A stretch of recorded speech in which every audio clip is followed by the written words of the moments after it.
Próximo processo na pauta, item 28, de relatoria do conselheiro Pedro Bispo. Pedro, tem a palavra, Artemv Engenharia. Artemv. Ok, começou o relatório. Por bem, relatório de fato, adotou o relatório da decisão recorrida com os devidos acréscimos. O interessado transmitiu o PDComp visando compensar os débitos nele declarados com crédito oriundo de pagamento a maior de COFINS não cumulativo, relativo ao fato gerado de 31 de 7 de 2010. A Delegacia da Receita Federal de Jurisdição do Contribuinte emitiu despacho decisório eletrônico no qual não homologa a compensação declarada, sob o argumento de que o pagamento foi utilizado na quitação integral de débito da empresa, não restando saldo creditório disponível. Resignado com o indeferimento do seu pedido, tendo sido cientificado em 17 de 3 de 2015, o contribuinte apresentou, em 10 de 4 de 2015, a manifestação de conformidade de folhas 20 e 24, a seguir sintetizada. Aduz que recolheu a maior contribuição maior porque considerou o regime de apuração não cumulativa quando deveria ter recolhido a COFINS não cumulativa, calculadas com uma alíquota de 3%, tendo em vista que sua atividade é de serviços auxiliares de construção civil.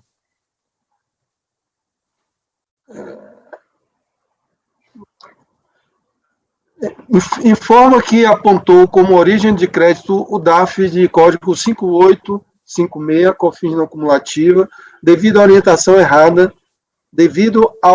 errada do CAF do chefe do CAC, Laranjeiras, que entendeu que um REDAF não poderia ser vinculado ao PDComp, pois o crédito oriundo da diferença entre a COFINS não cumulativa e a cumulativa não poderia se originar de um procedimento simples de retificação do DAF. Entende que o agente fiscal estava equivocado, pois o REDAF pode e deve ser utilizado nesses casos de interpretação errônea de legislação e respectiva correção legal. Na decisão que não homologou a compensação, a autoridade não achou qualquer crédito do contribuinte, pois havia para o DAF recolhido um débito correspondente no mesmo valor, sem dizer nada sobre alteração da sistemática de recolhimento. Ao não fazer o REDAF, o crédito que sobraria da diferença de tributação ficou impedido de aparecer, mas a única forma de preenchimento orientada pelo agente fiscal foi seguida antes mesmo de ver constituído o crédito que possui.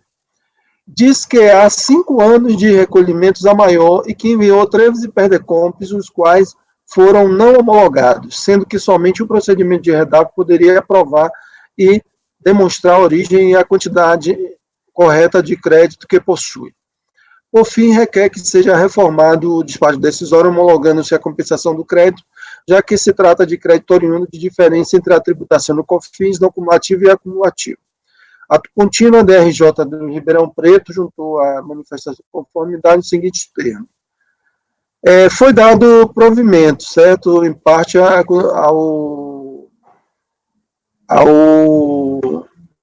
manifestação do contribuinte. Em seguida, devidamente notificada, a recorrente, depois do presente recurso voluntário, pleiteando a reforma de parte do acordo. Em seu recurso voluntário, a empresa pugna para que sejam considerados na liquidação do seu direito creditório os valores retidos de contribuições durante o período objeto de ressarcimento. É o relatório. Ok, Pedro, pode por voto. O recurso voluntário intempestivo atende os demais requisitos de admissibilidade, a razão pela qual deles se deve conhecer. Conforme já consignado, o caso trata de pedido de restituição de COFINS não cumulativa, paga maior no período de apuração de julho de 2010, atrelado a pedido de compensação no qual houve o indeferimento da DRF de origem por insuficiência dos créditos. O suposto direito creditório reivindicado pela recorrente decorreu de utilização equivocada do regime não cumulativo de apuração das contribuições para o PIS na COFINS, uma vez que tanto a Lei 10.637/2002 quanto a Lei 10.833/2003, que instituíram um regime não cumulativo, excepcionaram da incidência desse regime receitas oriundas da atividade decorrente de obra de construção civil, da qual a empresa atua, de instalações de sistema de ar-condicionado, de refrigeração e de ventilação. Segundo argumenta, A DRJ acertadamente reconheceu o erro na aplicação do regime de apuração e, por consequência, os valores comprovadamente recolhidos a maior em função dessa apuração equivocada, já que se trata de crédito oriundo da diferença entre a tributação da COFINS não cumulativa, como também foram reconhecidos como créditos passíveis de compensação os termos do artigo 7430, ante o princípio da verdade material. No entanto, entende a recorrente que a DRF de origem, ao operacionalizar a homologação da compensação declarada, deixou de considerar os valores relativos à retenção na fonte, sofrida pela recorrente, o que redundou na cobrança insubsistente de débito feita através do documento número tal da FEORA combatido, né, que foi cobrado dela esse dado. Visando comprovar suas alegações, trouxe aos autos o extrato do ECAC, relativos às informações apresentadas em DIF do ano calendário 2010, relativa à COFINS, englobada no Código 5952, bem como informa que nas páginas 15 e 16 do demonstrativo de apuração de contribuição social da competência julho de 2010, ficha 25B, deduções, e ficha 30, restam evidenciadas informações da dedução da COFINS retida na fonte, no importe de R$ 219, não considerada na apuração do crédito homologado, conforme demonstrado na tabela abaixo. Aí tem a tabela. Feitas essas considerações para entendimento da LIDE, passa-se a sua análise. Conforme preconiza o artigo 150 do CTN, da Lei 5.172/66, no tratamento por homologação, todos os pagamentos, no lançamento por homologação, todos os pagamentos efetuados pelo contribuinte ou valores retidos por terceiro devem ser considerados. Eis o conteúdo do dispositivo. Aqui eu reproduzo aqui o artigo 150, o parágrafo 2º e o parágrafo 3º, que é o que importa. Nesse passo, não influi sobre a obrigação tributária quaisquer atos anteriores à homologação, praticado pelo sujeito passivo. Os pagamentos, ou por terceiros, das retenções do meio das fontes pagadoras, visando a extinção total ou parcial dos créditos tributários. Então, parágrafo 2º do artigo 150 do CTN. Depende-se, assim, do parágrafo 3º do citado dispositivo, que a Fazenda Nacional, na modalidade de lançamento por homologação, como se dá no presente caso, poderá apurar, dentro do prazo de 5 anos da data do fato gerador, eventuais diferenças devidas excedentes aos valores previamente constituídos pelo contribuinte, mas deverá, nessa apuração, levar em consideração todos os pagamentos efetuados pelo próprio contribuinte ou valores retidos por terceiros. Dessa forma, por expressa disposição legal, na apuração do direito creditório em apreço, todos os pagamentos e retenções devidamente comprovados deveriam ter sido abatidos do valor apurado pela unidade de origem, a fim de se encontrar a contribuição devida na modalidade de apuração cumulativa e confrontá-la com o pagamento realizado em DARF pela modalidade não cumulativa, encontrando o excesso de pagamento. Expostas as questões jurídicas que permeiam o caso, cabe agora analisar se a documentação apresentada pela recorrente é suficiente para comprovar a retenção reivindicada. Conforme se percebe, a recorrente informou no DACONT de julho de 2010 a retenção de R$ 219,15, que não foi considerada pela unidade de origem na apuração do seu quanto creditório. Para comprovar o seu direito à retenção, juntou aos autos o demonstrativo de retenções, Código 5952, no qual constam 3 retenções no montante de R$ 807,64, R$ 3.846,03 e R$ 425,48, relativos ao ano calendário de 2010. O referido código se refere à retenção de contribuições de pagamento de PJ a PJ de direito privado, no qual são englobados o PIS, a COFINS e contribuição social, correspondente à soma das alíquotas de 0,65%, 3% e 1% desse tributo. Dessa forma, entendo que há nos autos elementos que indicam que a recorrente foi beneficiária de retenções no ano de 2010, nas quais são englobadas a COFINS, necessitando, por isso, que a autoridade fiscal leve em consideração esses valores no cálculo do quanto do direito creditório da recorrente, desde que sejam devidamente confirmados no sistema da Secretaria da Receita Federal e se refiram ao período de apuração reivindicado. Diante do exposto, voto no sentido de dar provimento ao recurso voluntário. Ou seja, eu fiz uma decisão ilíquida aqui, né, que eles teriam que confirmar essas retenções aí e o período de apuração também. Ok, Pedro. Aberto os debates. Posso falar? Sim, Maria. Pedro, essa questão aí é uma questão nova, né? Surgida no recurso voluntário. Foi na liquidação do acórdão da DRJ que surgiu essa questão agora e ele está questionando essa não inclusão dessas retenções. Porque o que a causa de pedir do pleito de restituição dele era a diferença entre o regime cumulativo e não cumulativo, né, que ele tinha feito antes, com o cumulativo, né? Isso, exato. E a DRJ decidiu sobre isso e reconheceu, né, o crédito dele em determinado valor, né? Metade do valor, mais ou menos, ali. Isso. Só que aí, na hora que a unidade de origem foi fazer os cálculos do quanto dele, não levou em consideração as retenções que ele tinha feito, e aí isso fez surgir a homologação parcial das compensações dele.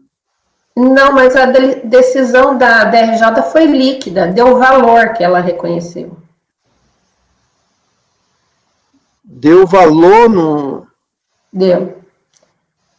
Ali fala, antes do exposto, encaminho meu voto no sentido de julgar procedente em parte a manifestação de inconformidade, reconhecendo o direito creditório no valor original de R$ 24.586,30, devendo a DRF de origem operacionalizar a homologação da compensação declarada até o limite do crédito disponível. Não é isso? Certo. Deixa eu confirmar aqui, Maria, peraí.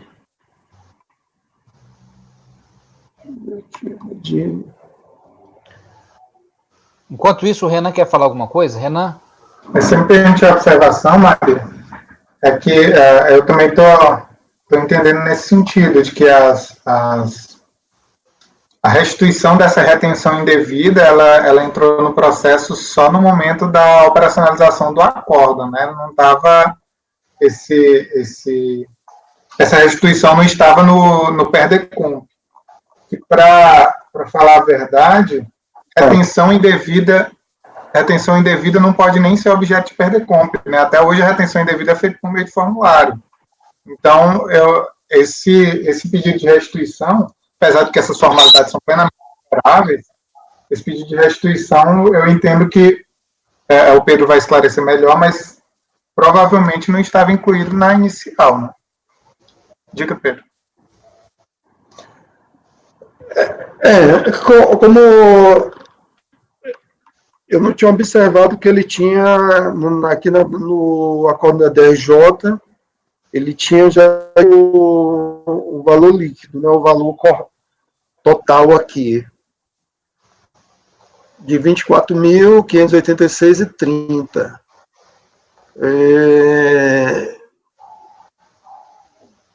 Da forma que eu coloquei a decisão, é como se eles realmente tivessem, a DRJ tivesse pedido para que fosse apurado o quanto, fosse uma decisão líquida, né? Mas realmente, com uma decisão aqui líquida, esperando, fazendo referência ao valor, realmente aí fica esse questionamento da inclusão ou não do imposto retido na fonte, ele estaria inovando mesmo. Porque isso só surgiu agora no recurso voluntário, essa questão que ele argumenta. Ô Pedro, ele não tinha argumentado essa questão. Diga. Desculpa, eu não levantei a mãozinha, perdão, gente. Será que a gente não poderia, porque o que eu estou entendendo até é que o Renan está avaliando se não estaria nem dentro do primeiro despacho. Será que uma diligência aqui não seria uma boa para a gente tentar entender um pouco melhor?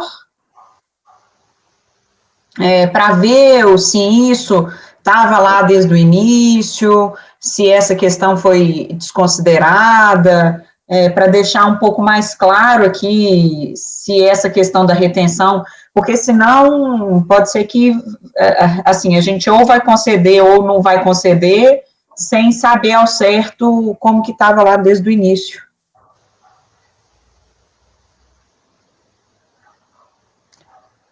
Mas assim, mesmo se estava lá desde o início,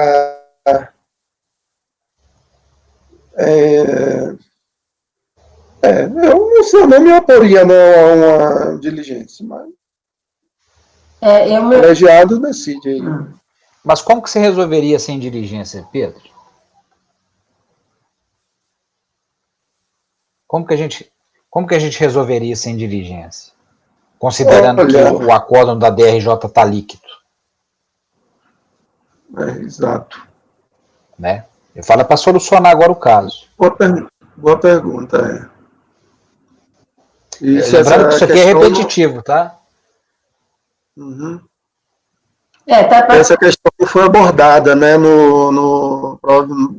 na impugnação dele também. Ele realmente está introduzindo uma causa nova, ele está fazendo outro pedido de restituição no meio do processo. Esse é um pedido novo. Ele não está, porque nós estamos analisando a decisão da DRJ. Em que ponto ela está equivocada, né? Em nenhum ponto. Ele teria que se opor à decisão da DRJ. Então, se fosse para calcular esse valor, a DRJ não considerou qualquer coisa, é isso que ele está alegando, ou ele realmente introduziu uma causa de pedir nova, né? Maísa? Maria, aqui, pelo que eu estou entendendo, foi a questão da obra de construção civil, questão da diferença de cumulativo e não cumulativo.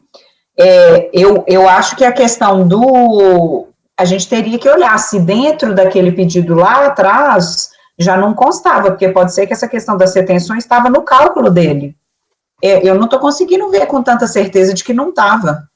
Ele, inicialmente, porque o despacho decisório está falando que era essa diferença, que não teria diferença, então ele foi e argumentou quanto a isso. Aí a DRJ falou, não, realmente tem a diferença, mas aí ele foi e fez o recálculo, e no recálculo ele não considerou retenções, e eu estou entendendo que aparentemente pode ser que o contribuinte considerou desde lá de trás, no pedido dele. Então, acho que teria que confirmar isso, aí numa diligência a gente conseguiria pedir para confirmar isso, e verificar, inclusive, essa questão aqui que o Pedro colocou no final do voto, se verificar se está devidamente confirmado no sistema e se refere ao período de apuração. Mas, pelo que eu estou entendendo, Pedro, aí você me ajuda aí, essa questão não tem nada a ver com a apuração de regime cumulativo e não cumulativo. Isso aí muda com a mudança de regime? Não, né? Não muda, não. Não muda, Maísa. É realmente uma causa nova. O que ele pediu foi a diferença entre o regime não cumulativo e cumulativo. Aí, depois, ele se atentou para essa nova questão. Então, ele realmente introduziu uma causa nova. Essa diferença com retenção, ela não decorre da mudança de regime. Eu não estou conseguindo visualizar. Vai lá, Renato, desculpa. Assim, pelo que eu entendi, vamos fazer uma recapitulação do processo. É um PERDECOMP e é de pagamento indevido a maior. Se é de pagamento indevido a maior, o contribuinte está solicitando um saldo existente num pagamento que ele fez para o regime não cumulativo. Então, ele pagou, se for COFINS, a 7,6, mas era 3. Então, o que ele está pedindo, quando ele apresenta esse PERDECOMP e que ele informa um DARF específico, ele quer justamente a diferença entre as alíquotas. Só que no regime não cumulativo, ele paga uma alíquota maior mas as retenções que ele sofre, ele pode descontar no momento da apuração da contribuição devida. Só que quando ele faz o regime cumulativo, ele não vai ter aproveitado essas retenções. Então, pelo que eu entendi, o contribuinte ele tenta fundamentar o pedido no seguinte: tudo bem, o meu PERDECOMP é pagamento indevido, que não tem nada a ver com retenção. Retenção, o contribuinte não vai conseguir incluir isso em PERDECOMP. Então, ele está fazendo um pedido de pagamento indevido. Só que agora, para o CARF, ele diz, olha, foi deferido o meu pagamento, mas não deferiram as minhas retenções no cálculo. Então, o que está me parecendo é que o contribuinte quer inovar. Se ele tivesse feito da forma correta, se ele entende que a retenção é indevida, ele apresentaria um PERDECOMP para o DARF e um formulário para retenções indevidas, que é como hoje a IN 1717 prevê. Então, até que o Rodrigo levantou, como resolveria isso sem a diligência? Para mim, só se declarar que o contribuinte inovou no e negar provimento dele e negar provimento. Sim, mas ainda assim, eu creio que se tiver dúvida no colegiado, a gente pode sim solicitar uma diligência até para que a unidade tenha a oportunidade de esclarecer isso. Né? Isso aí. Porque essa questão da retenção na fonte, eu estou entendendo que teria efeito. Eu realmente acho que a diligência aqui, para mim, tá tendo que ser importante para a gente identificar o que seria essa questão, qual foi a retenção lá na originária, né, lá no pedido dele. Para ver se isso aí não vai mudar, se está inovando ou não. Então não está dando para ver se inovou ou não, segundo vocês? Eu não estou conseguindo. Pode estar. Na minha cabeça está 99,9%, claro. O colegiado pode não estar, na minha cabeça está claro, está quase claro. A diligência seria para verificar, então, se no pedido originário dele, se ele juntou lá algum demonstrativo de apuração. Poderia ter alguma ligação do imposto retido. Pedro, eu acho que a forma que foi feito o tratamento desse PERDECOMP, se foi tratamento automático, o sistema basicamente utilizou o DARF, né? Se foi feito tratamento manual, eventualmente o auditor fez alguma análise a mais. Então, vai depender da forma que esse PERDECOMP foi tratado na DRF. Por isso que eu ainda acho válido uma diligência, mas se o colegiado entender que não é preciso, o negar provimento, como o Rodrigo disse, está 99,9%. Mas como dizer, não analisei o processo, então é por isso que eu falo que... É isso, eu também não estou conseguindo. Renan, é só olhar o processo, como... Eu estou tentando, o processo não está abrindo de jeito nenhum. Né? Não, vamos olhar o despacho. Gente, eu só peço o seguinte, gente, essa questão de analisar o processo todo no julgamento, nós temos 300 processos em julgamento, é impossível, não dá, é inviável nessa sessão. Em todas as sessões a gente fazer essa análise, esse pente fino, em todas as análises. Então, nesse caso, eu pediria para pedir vista, o conselheiro pedir a vista para a gente fazer essa análise. Não tem como fazer essa análise aqui, essa análise fina, que seria necessária. Então, nesse caso, eu vou pedir para o conselheiro fazer o pedido de vista para fazer essa análise detalhada do documento necessário. Fazer o pedido de autorizar. Eu não me oponho a diligência, eu posso mudar o meu voto, e eu acho que seria pertinente essa diligência também. A análise não pode ficar prejudicada, mas o julgamento, a celeridade do julgamento também não pode ficar prejudicado, senão os processos não serão julgados, terão que ser retirados de pauta por falta de tempo hábil para julgamento. É certo que não ia analisar o processo inteiro, era só o despacho decisório. O despacho decisório é eletrônico, Renato.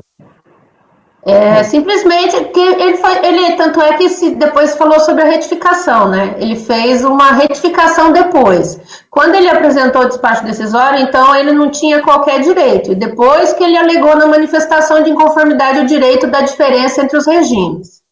Então, porque não tinha retificação, foi feito o batimento antissistema e não tinha qualquer direito. Aí, na manifestação de inconformidade, que ele introduziu a causa de pedir, que era a diferença entre os regimes. Ou seja, essa questão da retenção não apareceu. Para mim está muito óbvio e... Bom. Você acha, Pedro, essa questão, você tem alguma consideração? É inovação? Você que é o relator do processo. Então, essa questão surgiu realmente agora no recurso voluntário. Agora, assim, a gente teria que avaliar se nas apurações que ele fez já constava esses valores aí de retenção da fonte. Na DACOM dele, conforme eu coloco no voto, já constavam essas retenções, né? Já constava.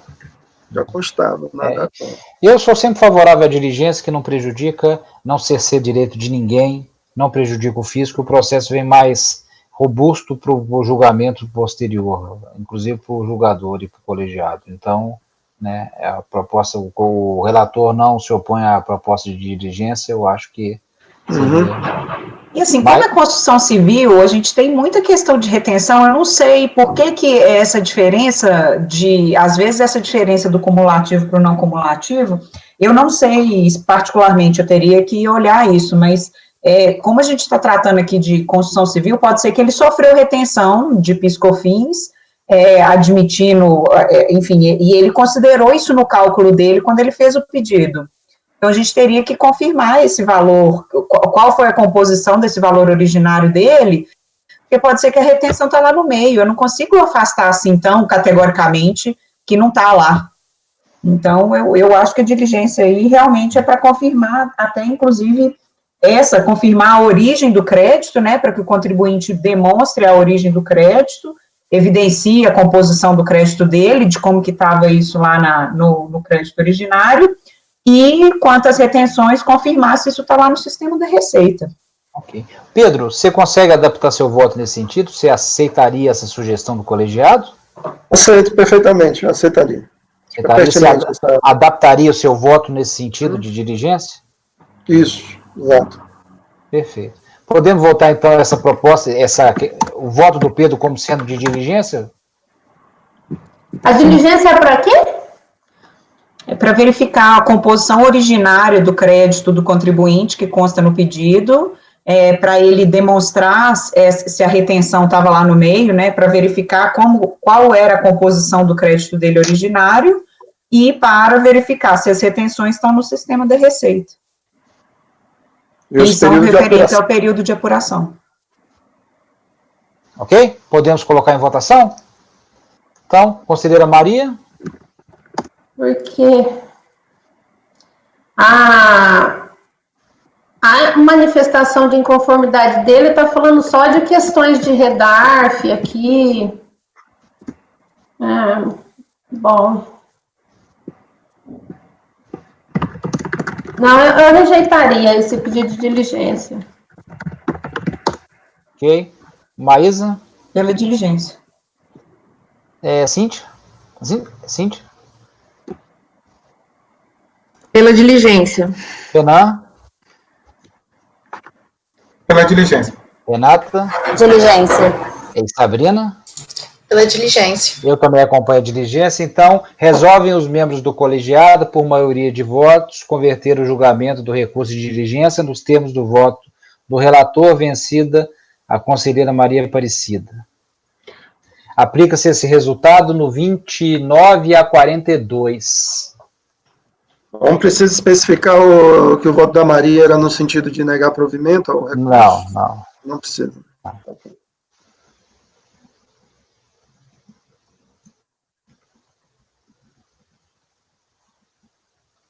Só fazer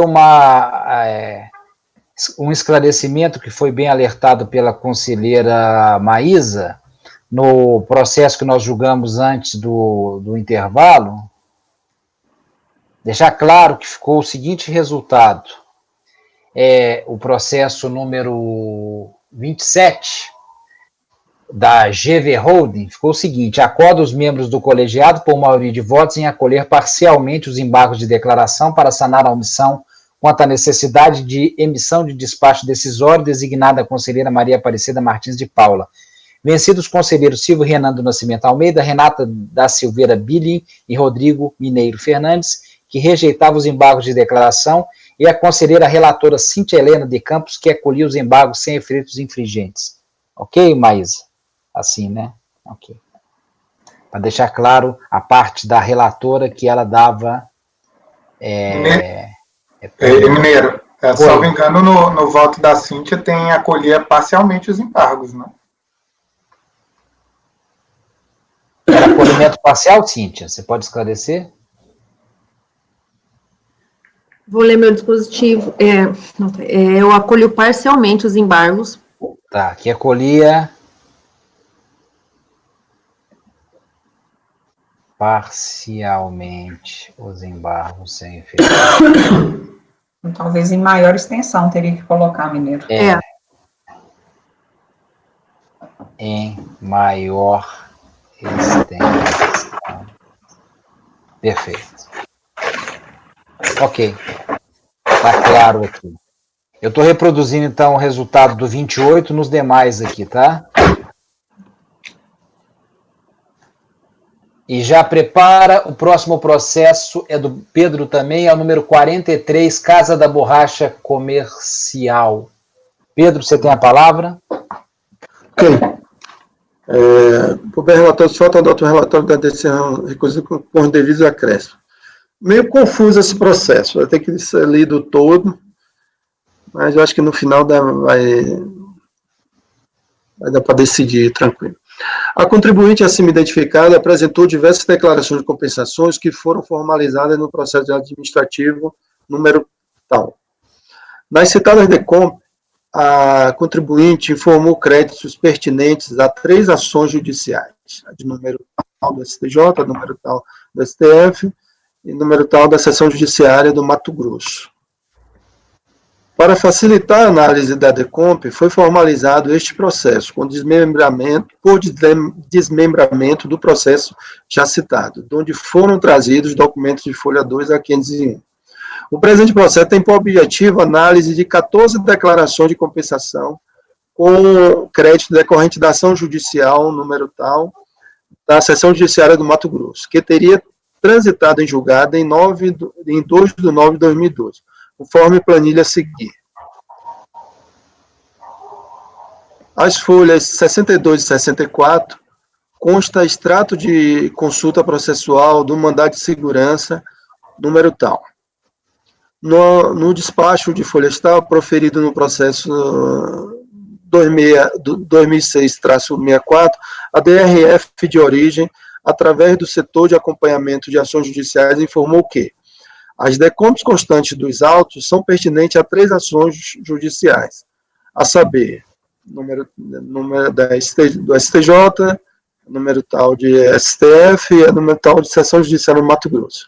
Em pesquisa na página do STJ, não foi localizada ação judicial na qual o contribuinte seja parte, e que tenha o mesmo número do processo informado na DECOMP. E ela, após intimada a prestar esclarecimentos adicionais, não confirmou que seja parte, e nem que a ação judicial verse sobre tributos ou contribuições administradas pela SRF. Sobre a ação judicial número tal, em consulta à página do STF, foi confirmado que a interessada é parte da ação. Entretanto, a ação não versa sobre tributos ou contribuições administradas pela SRF. E não consta que a ação transitou em julgado e ainda o acórdão da 4ª turma do TRF, primeira região, foi desfavorável à interessada, negando o provimento à apelação. D. A respeito da ação judicial número tal, em consulta na página do SJMT, foi confirmado que a interessada é parte na ação e que ela versa sobre tributos ou contribuições administradas pela SRF. Todavia, essa ação já foi objeto de análise através do processo administrativo, números tais e tais. A DRF em Cuiabá, no Mato Grosso, emitiu o despacho decisório, número 895, de 27 de 8 de 2008, não reconhecendo o direito creditório e concluindo por não homologar os PERDECOMPs relacionados na tabela 1, relação da PERDECOMP, por total inexistência do direito creditório. Haja vista o crédito reconhecido na ação número tal, já ter sido objeto de compensação em outro processo, de final 2003-14. Cobrar as diferenças apuradas na tabela 2, independente da apresentação da manifestação de conformidade. Cientificada do despacho decisório em 22 de 10 de 2008, A interessada apresentou a manifestação de conformidade em 7/11/2008, na qual alega resumidamente que o despacho decisório da DRF/Cuiabá, Mato Grosso, número 895, de 27 de outubro de 2008, não deve prosperar, uma vez que o ilustríssimo delegado da Receita Federal de Mato Grosso deixou de observar as tabelas juntadas nas folhas tais e tais. Como pode ser observado, através das tabelas juntadas, o pedido de habilitação de crédito reconhecido por compensação no processo número final 2003-14 refere-se ao período de fevereiro de 1989 até junho de 1994. C. O pedido de habilitação de crédito contido no processo de final 2005-61, deferido em 22/8/2005, tem como objetivo créditos referentes a período de apuração de julho de 94 até dezembro de 98, conforme memorial de cálculo juntado. Trata-se de pedido de compensação de crédito, não objeto de compensação anterior, conforme fica claro nas tabelas juntadas, cujo período de apuração inicia-se de julho de 94 até dezembro de 98. Créditos esses que não foram objeto de compensação no processo de final 2014. Ademais, trata-se de crédito líquido e certo que deverá ser compensado nos termos da legislação tributária. Finalizou requerendo a homologação dos créditos relacionados nas tabelas do presente feito. Pela análise das alegações trazidas com a manifestação de conformidade, constatou-se a necessidade de algumas providências a cargo da DRF de origem. A contribuinte alegou que os créditos de PIS referente ao período de julho de 94 até dezembro de 98 não teriam sido objeto de compensação no processo de final 2003-14. Assim, tendo por base o deferimento do seu pedido de habilitação de crédito, teria direito às compensações efetuadas.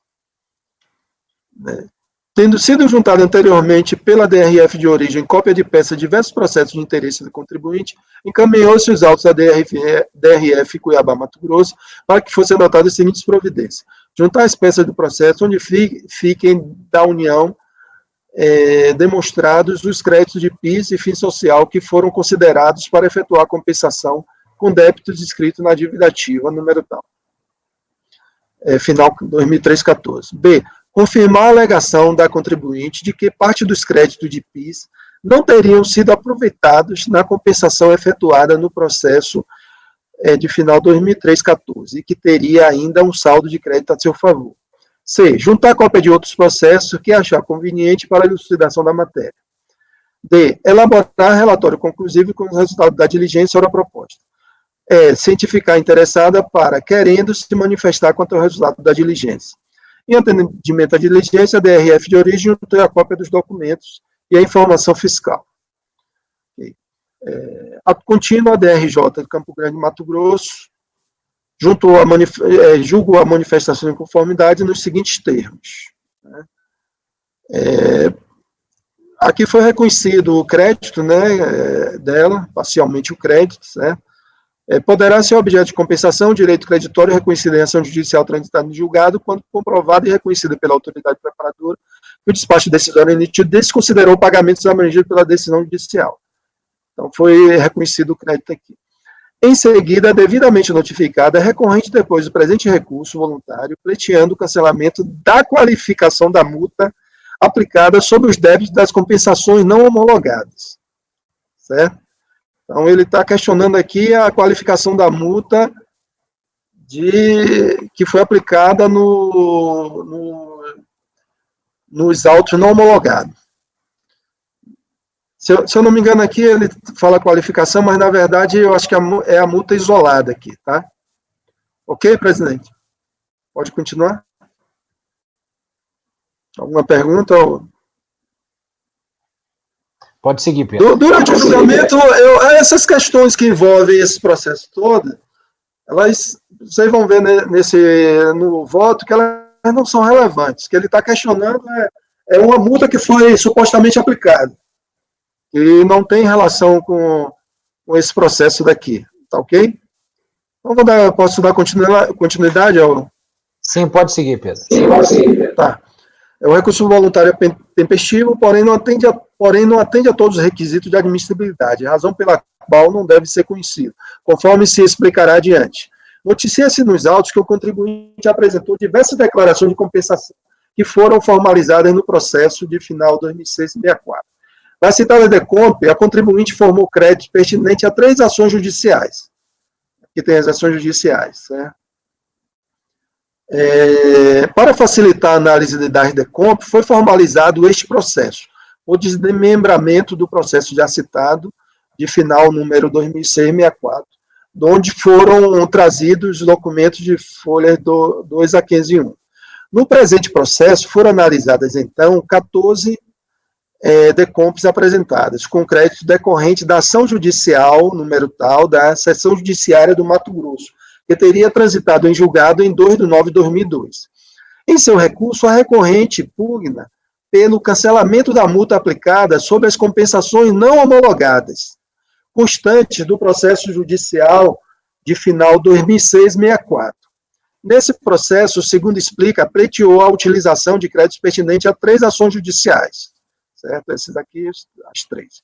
Com relação à ação judicial 1059/57 do STJ, informa que foram indeferidas as compensações relativas a esse processo, porque a autoridade fiscal, em pesquisa na página do STJ, não localizou a ação judicial na qual o contribuinte seja parte, que tenha o mesmo número do processo indicado na DECOMP. E a empresa, após intimada a prestar esclarecimentos adicionais, não confirmou que seja parte e nem que a ação judicial houvesse sobre tributos administrados pela SRF. Esse fato ensejou a aplicação da multa isolada sobre os débitos que não tiveram as compensações confirmadas. No tocante ao processo esse aqui do STF, por meio de consulta à página do STF, foi confirmado que a interessada é parte da ação. Entretanto, a mesma versa sobre tributos ou contribuições administrados pela SRF. E não consta que a ação transitou em julgado. Além disso, o acórdão da 4ª turma do TRF da primeira região foi desfavorável à interessada, negando o provimento à apelação. As compensações envolvidas no processo número tal da Justiça Federal de Cuiabá, conforme antes consignado, foram transferidas para o presente processo e autorizadas até o montante de R$ 11.503,90, como consta no acórdão recorrido, e que deu provimento integral ao pleito do contribuinte. Conforme se percebe, o objeto do pedido da recorrente não tem relação alguma com o presente processo, vez que este processo trata apenas dos créditos relativos à ação judicial número tal da Justiça Federal de Cuiabá, e foram homologados as compensações nos exatos termos solicitados pelo contribuinte em sua impugnação, conforme consta no acórdão recorrido, compensações autorizadas até o montante de R$ 11.503,90. Por outro lado, sabe-se que as compensações envolvidas com a ação 1059/57 do STJ e as respectivas multas isoladas aplicadas por compensação indevida permaneceram no processo administrativo de final 2006-64. Assim, entendo que as arguições de improcedência da multa supostamente aplicada ou proposta no processo de final 2006-64 ou em outro processo, deveriam ter sido lá suscitadas por meio dos recursos de que dispõe o contribuinte previstos no decreto 70.235/72. Não cabendo se discutir aqui, nesse processo, matérias afetas a outro processo. Diante disposto, voto no sentido de não conhecer do recurso voluntário. Eu vou dar uma lidinha aqui nessa nota aqui sobre o que consta nesse processo aqui 2006-64. Certo? A título de informação, a nota de rodapé aqui, a título de informação, por meio de consulta realizada no sistema e processo, constatou-se que no processo de final 2006-64 foram cobrados débitos sobre as compensações não homologadas envolvendo a ação 1059/57 do STJ. Além disso, a proposta de aplicação de multa isolada, conforme estabelece o artigo 18 da Lei 10.833/2003, com a redação vigente à época dos fatos, e parecer PGFN, CDA, CAT, de 1499/2005, capítulo 12. sobre as diferenças apuradas decorrentes de compensações indevidas, vez que ficou caracterizada a prática de infrações previstas no artigo 71 a 73 da Lei 4.502/64. Porém, não há informação de que, de fato, a multa foi lançada por meio de auto de infração. Os débitos constantes desse processo foram todos quitados por meio do parcelamento. Ok? Então, eu não conheço o recurso, que é uma matéria estranha a esse processo. Ele diz respeito a outro processo onde é discutida a multa, onde é proposta a aplicação da multa. Ok. Ok, Pedro, obrigado. Aberto os debates. Alguém quer fazer alguma colocação? Maria? Mesmo porque, né, Pedro, ele ganhou, tudo que ele pediu na DRJ, ele ganhou, né? Não tem... Com relação a esse processo, ele ganhou tudo. Foi. Então, não tem nenhuma insurgência em face da decisão da DRJ, né? Falta interesse recursal, na verdade, né? Também. Podemos votar, então? Conselheira Maria? Com o relator. Maísa? Acompanho. Cíntia? Com o relator. Renan? Renata? Relator. Sabrina? Relator. E eu também acompanho o relator. Então, acordam os membros do colegiado por unanimidade de votos e não conhecer do recurso voluntário. Instante só.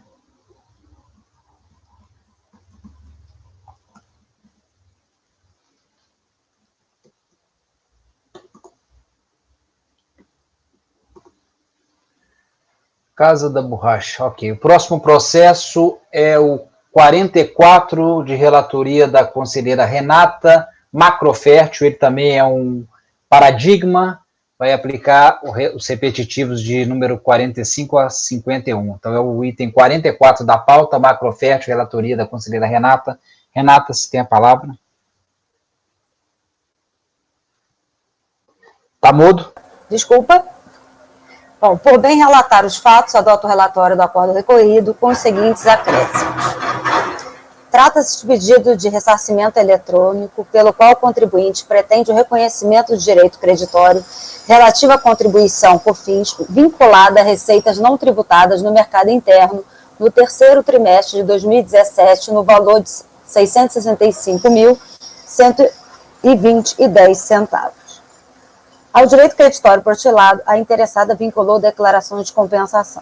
A DRF de origem proferiu o despacho decisório de folha de 1.244 a 1.259, reconhecendo parcialmente o direito creditório pleiteado no valor de R$ 359.175 e homologando as compensações até esse limite. Segundo consigna no despacho, foram constatadas as seguintes irregularidades na apropriação de créditos.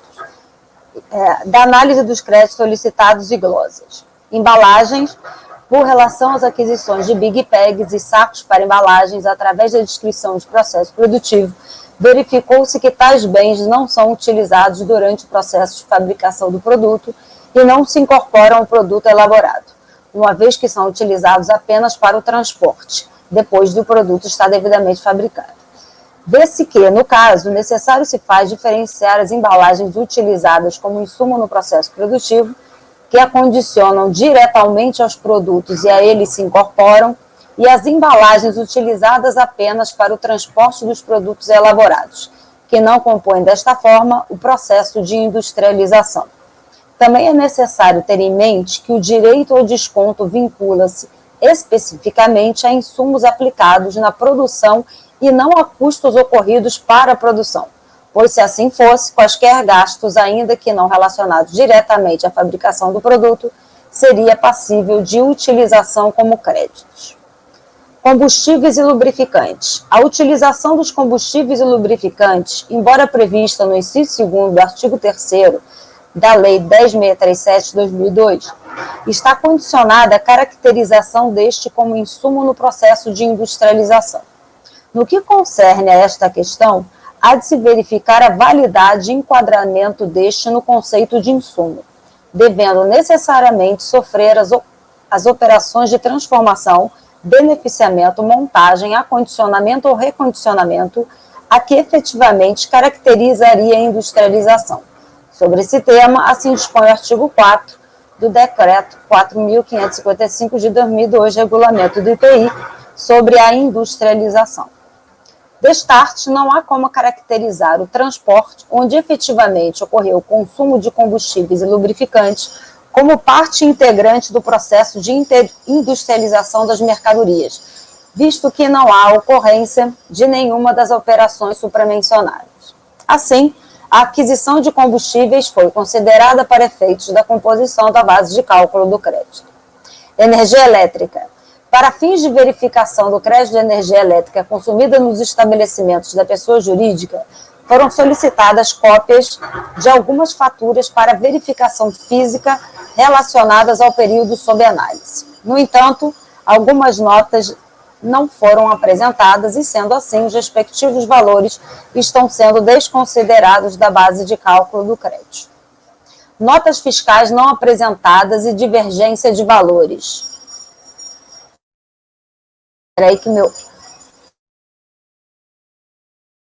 Da relação das notas fiscais selecionadas para a conferência física, conforme intimação número tal, constatou-se que algumas notas não foram apresentadas ou foram apresentadas simples recibos sem assinaturas e duplicados. Além disso, verificou-se divergências entre alguns valores informados nas relações das notas fiscais de entrada, apresentada em atendimento à intimação número e constante das respectivas notas fiscais apresentadas para a conferência física. Assim, os valores relativos às notas fiscais não apresentadas, assim como os valores considerados a maior no cálculo do crédito, estão sendo desconsiderados da base de cálculo do crédito. Encargos de depreciação e de amortização.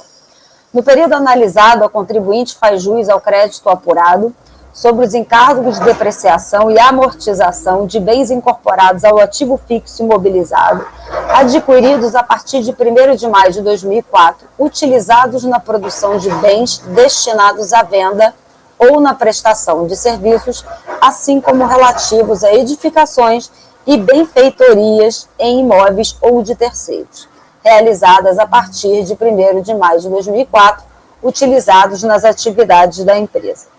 Tendo em vista essa premissa, a empresa foi intimada a apresentar demonstrativos mensais dos bens para os quais foram considerados encargos de depreciação e amortização, informando para cada bem sua utilização no processo produtivo e data de aquisição. Os bens identificados no demonstrativo, denominado glosa dos encargos de depreciação e amortização, relação dos bens, tiveram seus encargos desconsiderados, uma vez que o contribuinte não conseguiu esclarecer sua utilização no processo produtivo, ou resta claro pela descrição que os mesmos não são utilizados na produção de bens destinados à venda ou na prestação de serviços. Também foram desconsiderados os encargos referentes aos bens e edificações adquiridos realizadas anteriormente a 1º de maio de 2004. Cientificada desse despacho em 15 de dezembro de 2011, a contribuinte interpôs a respectiva manifestação de inconformidade em 16 de janeiro de 2012, alegando fundamentalmente o que explicitam os excertos abaixo colacionados. Desconsideração das aquisições de certos materiais de embalagem, big bags e sacos plásticos. Ora, há um equívoco absoluto por parte da seção de secretaria da DRF em Ponta Grossa em relação à desconsideração desses produtos da categoria de insumos.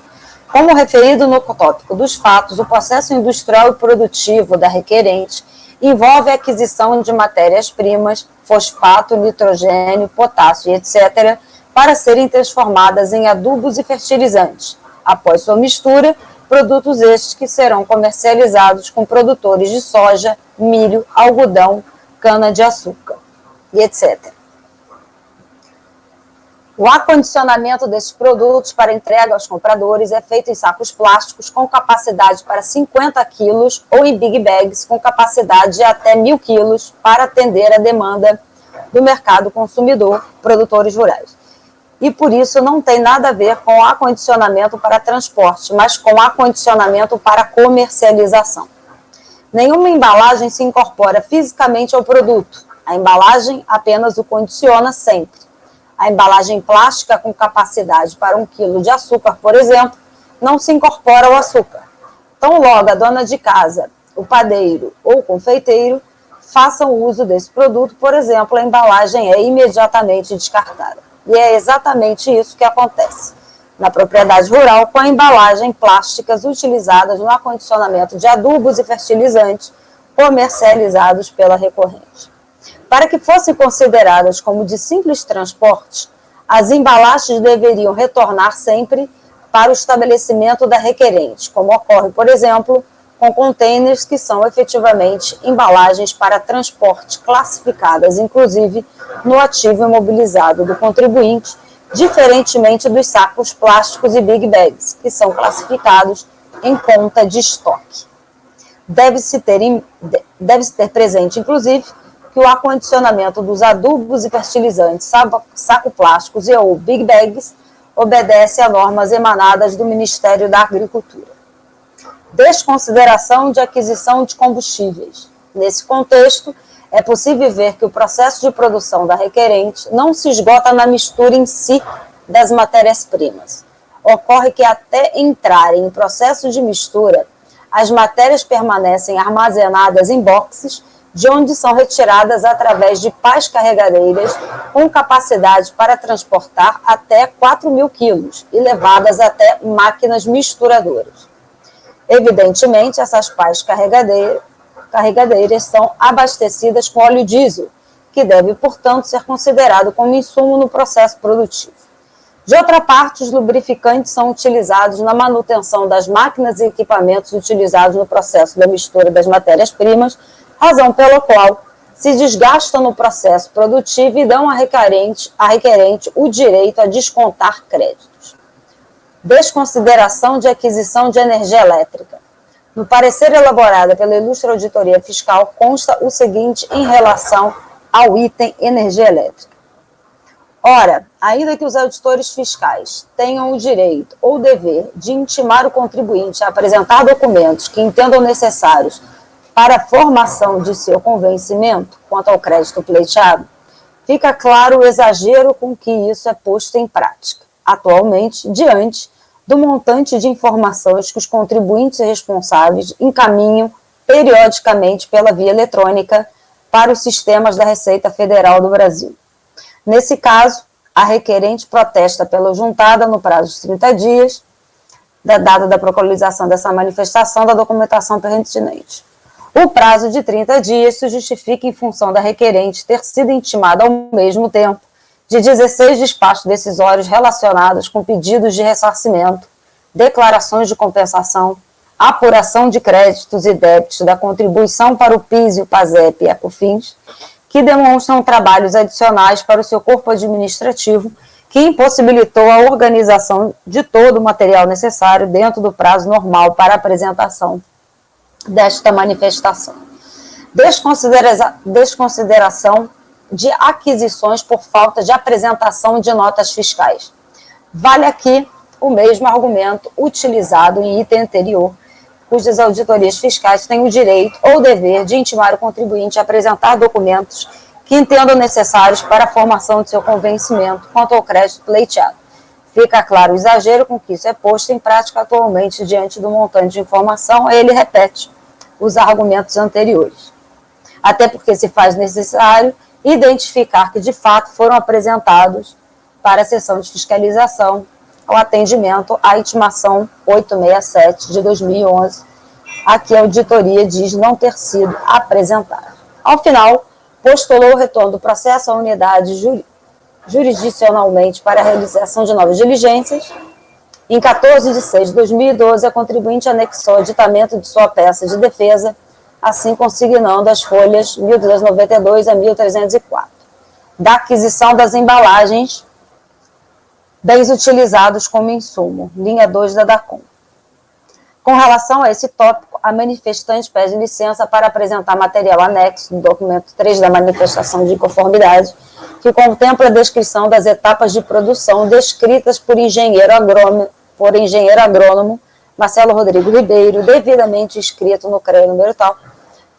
E, de acordo com a relação da descrição, fica muito claro que as embalagens, sacoplásticos e big bags integram processos de produção e comercialização de bens fabricados pela manifestante, sendo absolutamente impróprio falar-se que se trata de simples material para transporte. Tais embalagens também conferem característica e forma ao produto, não sendo responsáveis pela identificação serem para atender a demanda do mercado consumidor, produtores rurais. Diante dessas considerações adicionais e da juntada do referido DOC 3, fica evidenciado para não prosperar a exclusão da base de cálculo do crédito do trimestre do valor de tanto correspondente a aquisições do material de embalagens, big bags e sacoplásticos utilizados no acondicionamento dos produtos comercializados pela recorrente. Aí, da aquisição de combustível, linha 2 da DACOM.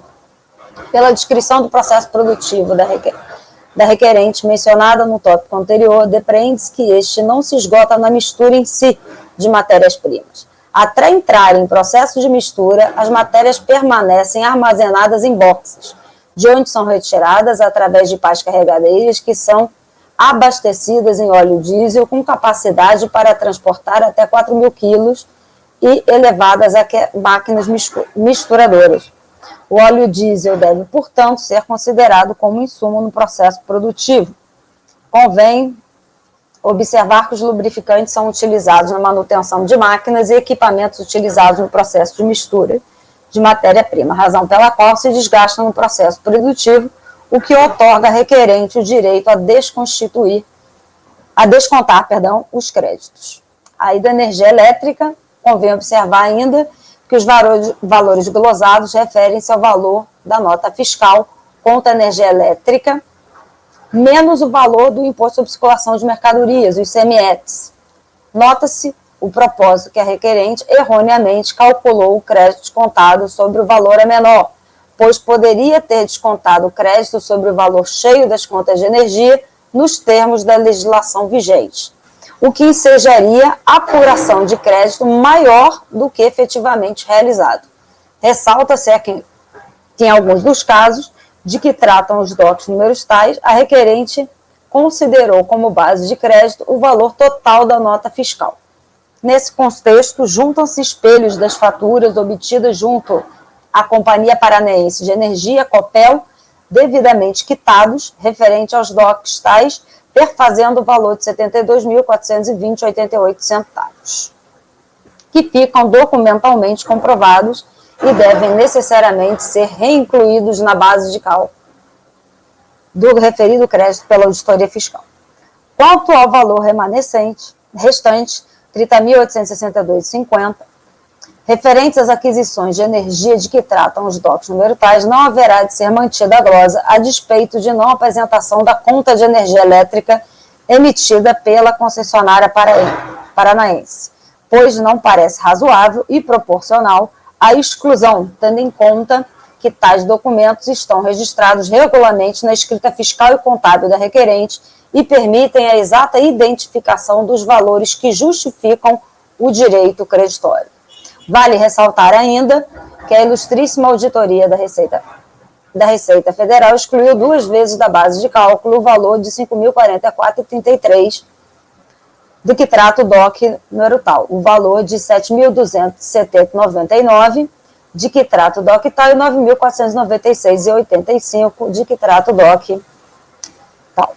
Diante desse ocorrido e de todas as outras razões anteriormente apresentadas, o processo deverá ser remetido à DRF de Fiscalização em Ponta Grossa para a retificação do despacho decisório. Por fim, importa ressaltar que a requerente é uma empresa constituída há muitos anos e possui histórico regular de consumo de energia elétrica em seus estabelecimentos.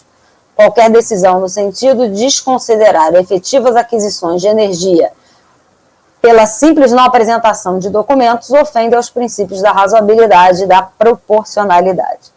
Requer sejam esclarecimentos dos documentos prestados nessa oportunidade considerados em observância ao princípio da verdade material e ampla defesa. Postula ainda pela realização de novas diligências, caso sejam necessárias. Ato contínuo, a Delegacia da Receita Federal do Brasil de Julgamento, em Ribeirão Preto, julgou a manifestação de inconformidade do contribuinte nos seguintes termos. Aí está aqui, eu faço todo a descritivo da ementa do voto da delegacia, que trata do conceito de insumo, basicamente aqui, direito de ônus da prova, e o pedido e a rechaço o direito de pedido de diligência, por entender desnecessário. Em seguida, devidamente notificado em 20 de 8 de 2018, o contribuinte interpõe o presente recurso voluntário, pleiteando a reforma do acórdão. A empresa suscita, em resumo, quanto aos bens utilizados como insumo, a questão toda com relação ao precedente do STJ e alguns precedentes do CARF do tocante ao conceito de insumo, trazido pelos critérios de relevância e essencialidade. Quanto aos créditos de energia elétrica, alega com relação que ela não deveria ter sido glosada os créditos, tendo em vista por ser regular, né, que é uma companhia regular, aquelas contas, existem outras formas delas serem encontradas para apuração do crédito, postula, em caráter geral, o princípio da verdade material, assim como o recurso tenha sido julgado procedente e que sejam bastados os autos em diligência para apuração do direito alegado, assim como reconhecida a totalidade do seu crédito. Bom, é o relatório. Ok, pode passar para o voto, Renata.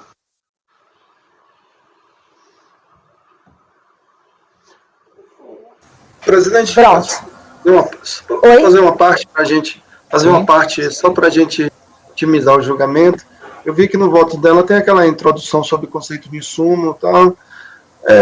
Se for possível, como a gente costuma fazer no nosso julgamento, pular essa parte e toda a parte introdutória e depois ir já para os itens, né?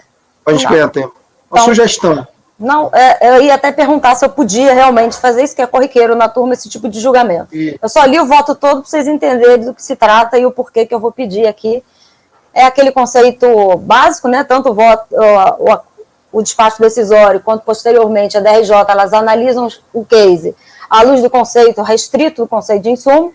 Então, fiz uma divagação a respeito do tema e, ao final, solicitei diligência para que seja apurado o eventual inserção do processo produtivo com o laudo específico, trazendo todos os documentos necessários, assim como o crédito, deixa eu ir para o finalzinho logo, dizendo o motivo do qual eu peço aqui a diligência. Desta forma, voto no sentido de determinar a realização de diligência nos termos do artigo 18 do decreto, para que... Vocês estão me ouvindo? Sim. Para que a intime a recorrente, dentro do prazo razoável, apresentar ao laudo técnico a demonstração detalhada da utilização de cada um dos bens entendidos como insumo no processo produtivo desenvolvido pela empresa, nos termos do RESP do STJ, do repetitivo, aí, na forma das glosas definidas no despacho decisório, intime a recorrente dentro do prazo razoável justificar o porquê considera cada um daqueles itens como sendo, de fato, essenciais e relevantes ao seu processo produtivo, apresentar também as contas de energia elétrica e demais documentos que possam evidenciar o seu crédito de energia elétrica consumida nos seus estabelecimentos e elabore o relatório conclusivo acerca da apuração de informações solicitadas nos itens anteriores, manifestando sobre os fatos e fundamentos apresentados pela recorrente, inclusive sobre eventual enquadramento de cada bem e serviço no período de apuração delimitado, de acordo com o parecer normativo número 5 de 2018, assim como no RESP de relatoria da ministra Regina Helena. Após a intimação recorrente do resultado da diligência, em seguida, os autos deverão retornar a esse colegiado para que, no prazo de 30 dias, a Procuradoria se manifeste quanto ao lado apresentado pela recorrente as conclusões da diligência, caso assim tenha interesse. Por fim, o processo deverá restituir aos meus cuidados para inclusão em pauta e julgamento definitivo. É como voto. Ok. Conselheira Maria Aparecida, tem a palavra para votar, para debater e para votar também, se estiver pronta. O som, Maria.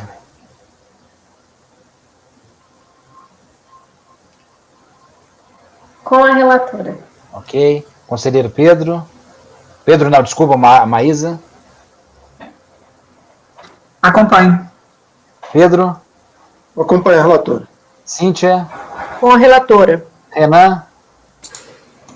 Só um detalhe, no item 3, a intimar recorrente para apresentar as contas de energia elétrica. Pelo que eu vi, Renata, ele não apresenta para a DRF, na DRJ ele apresenta a impugnação e pede um prazo para Maior. fazer um junta, e agora em recurso voluntário ele junta o que ele chamou de foram juntados aos autos espelhos das faturas de energia elétrica. Então, na verdade, ele já juntou algum documento. Né? Então, talvez o item 3 seria melhor que fosse destacado para a unidade de origem apreciar os documentos juntados pela recorrente e não só intimar para que ela apresente outros. Se for do seu entendimento, pode ser solicitado que ele aprecie os documentos apresentados sem prejuízo da possibilidade de juntada de novos. Ok. Então, acompanha ela. Uhum. Eu também acompanho. Então, resolve os membros do colegiado por unanimidade de votos em converter o julgamento em diligência nos termos do voto da relatora. Sabrina, né? Desculpa, Sabrina. Sabrina, como vota? Ok. Resolve os membros do colegiado por unanimidade de votos em converter o julgamento em diligência nos termos do voto da relatora. Desculpa, tá, Sabrina?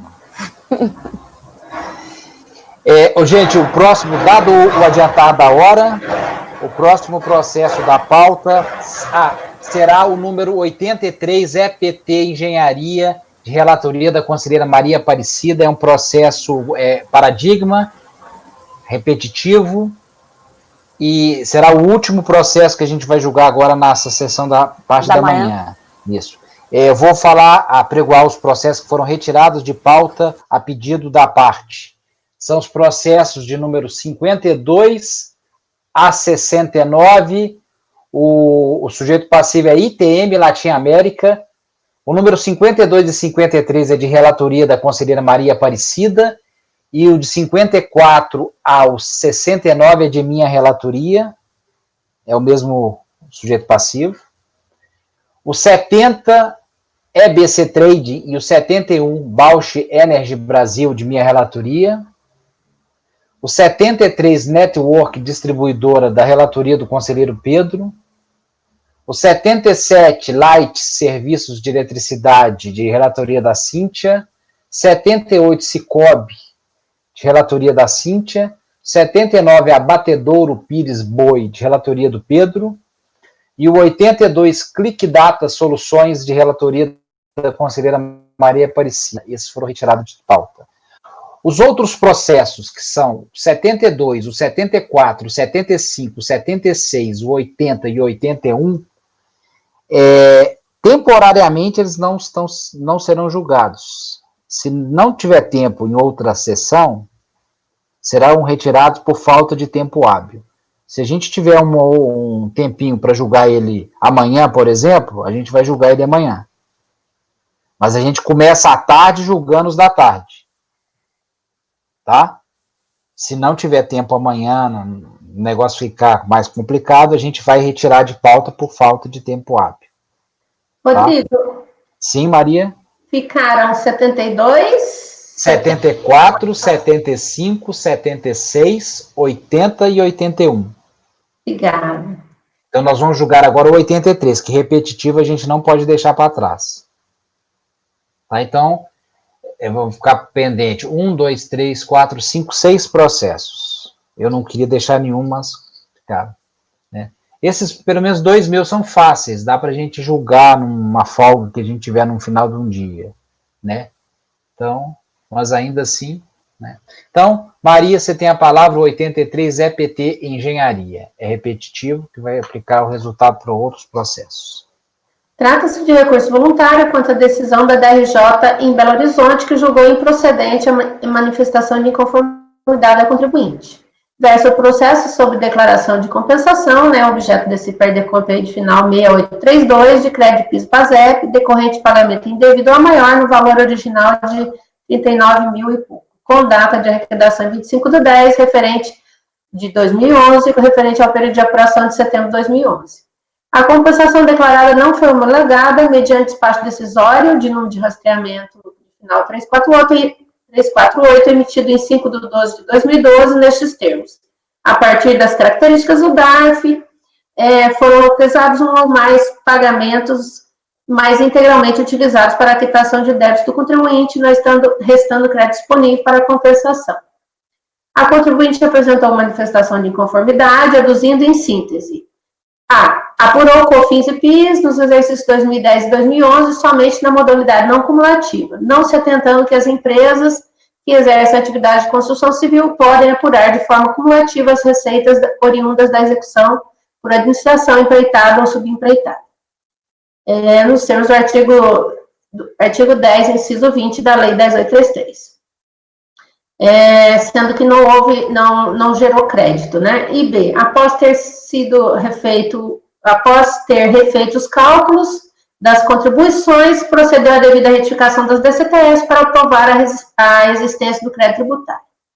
O julgador ACO não acolheu as razões de defesa da manifestante sob o fundamento de que a apresentação das declarações retificadoras com redução do valor do débito anteriormente confessado não basta para justificar a reforma da decisão de não homologação da compensação declarada, fazendo-se mister a prova inequívoca de novo valor informado para o débito. Cientificada dessa decisão, em 21/7/2014, a contribuinte apresentou recurso voluntário em 18/8/2014, alegando em síntese que procedeu às devidas retificações das declarações a fim de provar o pagamento a maior da contribuição no mês de apuração e que acostou à peça de defesa as cópias das notas fiscais que deram origem ao direito creditório. Mediante a resolução 3402.001.797, de 26 de março de 2019, este colegiado determinou a realização de diligência nos seguintes termos, né? O item A foi para analisar a suficiência da documentação apresentada pela recorrente para comprovar o direito creditório alegado e, em caso negativo, intime a apresentar, dentro do prazo razoável, a documentação e esclarecimento que, conforme o entendimento da fiscalização, falte para a referida comprovação, elabore relatório conclusivo, né, acerca dessa verificação e tal. No relatório de diligência, a fiscalização informou que a compensação objeto do presente processo foi resolvida, tendo, inclusive, remanescido saldo de créditos de COFINS e PIS/PASEP não cumulativos. A interessada foi cientificada da conclusão de diligência, mas não apresentou manifestação. Passando ao voto, o recurso já foi conhecido, né, por ocasião da resolução 3402.001.797. Contudo, tendo sido apurado pela fiscalização da diligência a legitimidade e suficiência dos créditos alegados para compensação com os débitos informados no PERDECOMP objeto desse processo, nada mais a ser resolvido no litígio instaurado. Assim, voto no sentido de dar provimento ao recurso voluntário para reconhecer o direito creditório alegado no PERDECOMP e determinar a unidade de origem que proceda à homologação da compensação declarada. Fim. Ok, Maria, é só uma questão. Provimento não é parcial provimento, não? Será que a gente está mandando voltar? Não, já foi analisado, né? Ah, já foi analisado? Eu pus assim porque é repetitivo, né? Deixa eu ver. No caso foi apurado, sobrou valor, na verdade, né? Então, para esse processo está tudo resolvido, é provimento integral mesmo. Ah, integral, ok. Perfeito. Então, ok. Maísa? Eu acompanho. Pedro? Eu acompanho a relatora. Cíntia? Acompanha a relatora. Renan? Com a relatora. Com relator. Renata? Com relator. Sabrina? Com a relatora. Eu também acompanho. Então, acordo os membros do colegiado, por unanimidade de votos, em dar provimento ao recurso voluntário para reconhecer o direito creditório alegado no PERDECOMP e determinar a unidade de origem que proceda à homologação da compensação declarada. Fechamos, então, a sessão da manhã do dia 23/6/2020. Muito obrigado a todos. Podemos encerrar, então, a gravação dessa nossa sessão da manhã. Janaína, podemos